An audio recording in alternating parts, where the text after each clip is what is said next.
Hello YouTube, this is Dragon Master coming at you with another deck profile. This time of my Crystal Beast deck.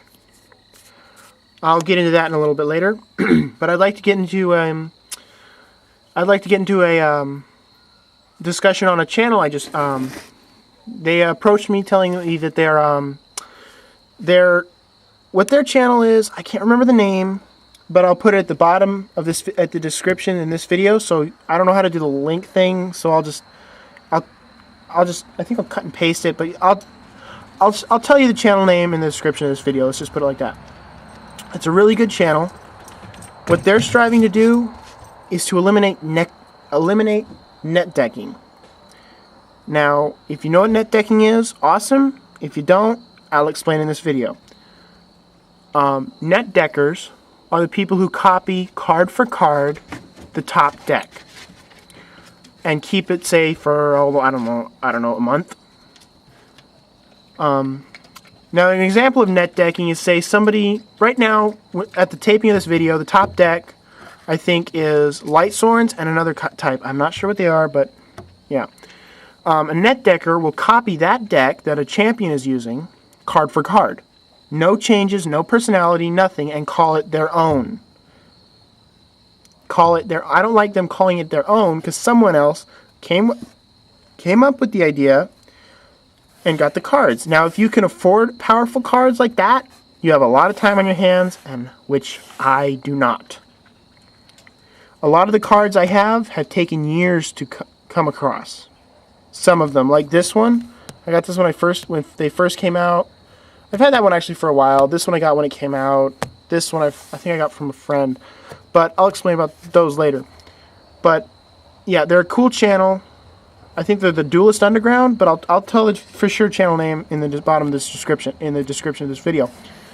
But I was watching a few of their older videos, and they said describe 3 cards that make you, a duelist, unique. Your personality, your character. And I think I'll get into that right now. First, my Blue Eyes White Dragon, the original print. Well, not the original print, but, you know, an old print. It's very damaged around the edges. It's a very old card. I'll show you from the back right now. It's a very old card. See that? I got it like that, but it's a really cool card. I love it. I've had it ever since I can remember. It just reminds me of my childhood.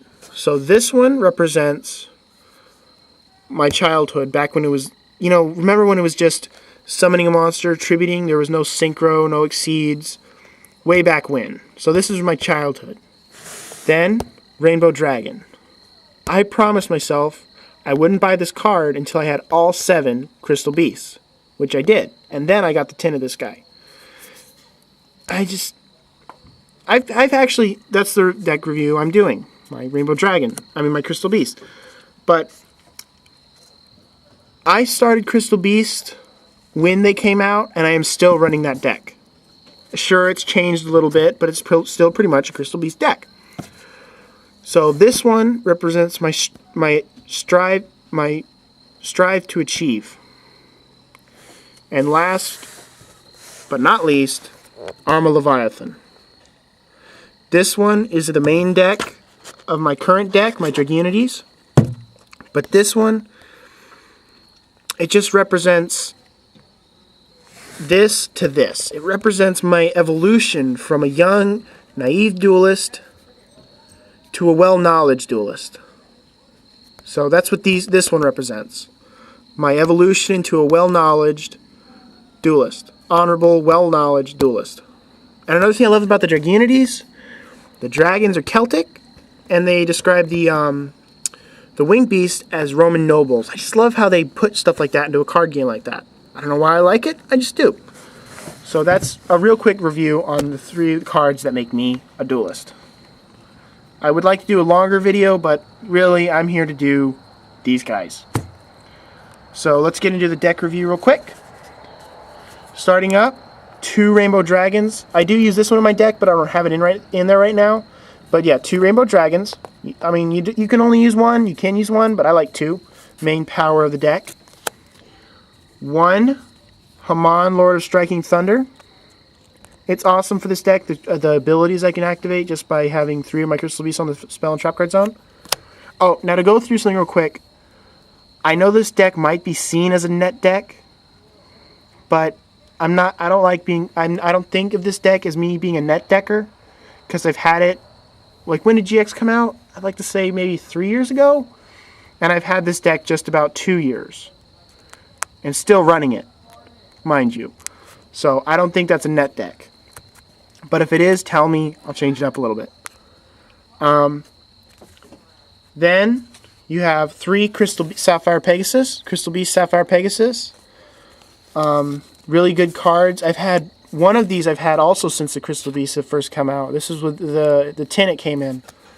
The other one I got from a trade, and the other one I got from a tin I got off like eBay, I think. But yeah, 3 Crystal Beast Sapphire Pegasus. 3 Crystal Beast Cobalt Eagles. Now, Cobalt Eagle, I like a combo you do. You summon Crystal Beast Sapphire Pegasus, activating his ability, placing his Crystal Beast in the Straw and Trap card zone. Then you summon Cobalt Eagle. The second turn you'll summon Cobalt Eagle, or even if you have Cobalt Eagle already in the field. Then what you can do is activate his ability, and send him back to the top of your deck to do it all over again. That's one of the combos I use. Then you have 2 Crystal Beast Topaz Tiger, 2 Crystal Beast Amethyst Cat, 3 Crystal Beast Ruby Carbuncles. I know it's not that powerful, I just love its ability. I think it does a swarm ability. Like, you have this one in the Spell and Trap card zone, it's special summoned, and you can summon all the others from the Spell and Trap card zone. That's cool. 2 Emerald Tortoise, and 2 Amber Mammoths. That's it for the monsters. Now let me get into my spells. 1 Ancient City Rainbow Ruins. Now, if anybody has another Rainbow Ruins they're willing to part with, I don't care what rarity. It could be common, rare, I don't care. Message me. I would love to do a trade. So yeah, 1 Ancient City. I'm looking for 2 more. So yeah. 2 Crystal Promise. That's to get your Ruby Carbuncle out and activate her ability. Or even Sapphire Pegasus. 2 Crystal Beacons. Now, Crystal Beacons, like, if there's 2 in your Spell and Trap card zone, you can summon another one from your deck. 2 Crystal Abundance. Destruction Power. I love this. It's like an OTK move. OTK is... What is OTK? I forgot the pronunciation. I know what it means, but it's like... Oh, 1-turn knockout. Yeah. Or 1-turn kill. Crystal Release. You take this with Amber Mammoth. You have a good ability. You take it. You take this with Amber Mammoth, and you'll have a great defense or offense. Doesn't matter, but you'll have a great both with Amber Mammoth. Crystal Blessing and Hand Destruction. This is like I can take my Crystal Beast from my hand and send them to the graveyard and draw more. And then it's also a higher chance I can draw Rainbow Dragon and a better way to get my Crystal Beast in my graveyard to summon them. And that's it for spells. Now traps. 2 Rainbow Gravity to summon Rainbow Dragon from the graveyard or deck. 2 Crystal Raigeki. 2 Last Resort. 1 Crystal Pair. 1 Rainbow Path to summon them from the deck by negating bring them to your hand while negating an attack. Crystal Counter. And last, Gem Flash Energy. It's really good. Like, if you have multiple Crystal Beasts in your Spell and Trap card zone, you can activate its effect and deal some damage to your opponent every standby phase. And that's it for that deck. And that is my Crystal Beast deck. Now, I don't know if it's considered a net deck, but I don't even know if they were on the top. This deck I've been molding for years, interchanging cards, putting new cards in, taking old cards out, powering it up. It's taken 2 years to master this deck. So yeah, I think that was all I want to do for this video. Again, check out the Duelist Underground. I'll put a name of their channel in the description. And that was it for this video. This is Dragon Master signing off.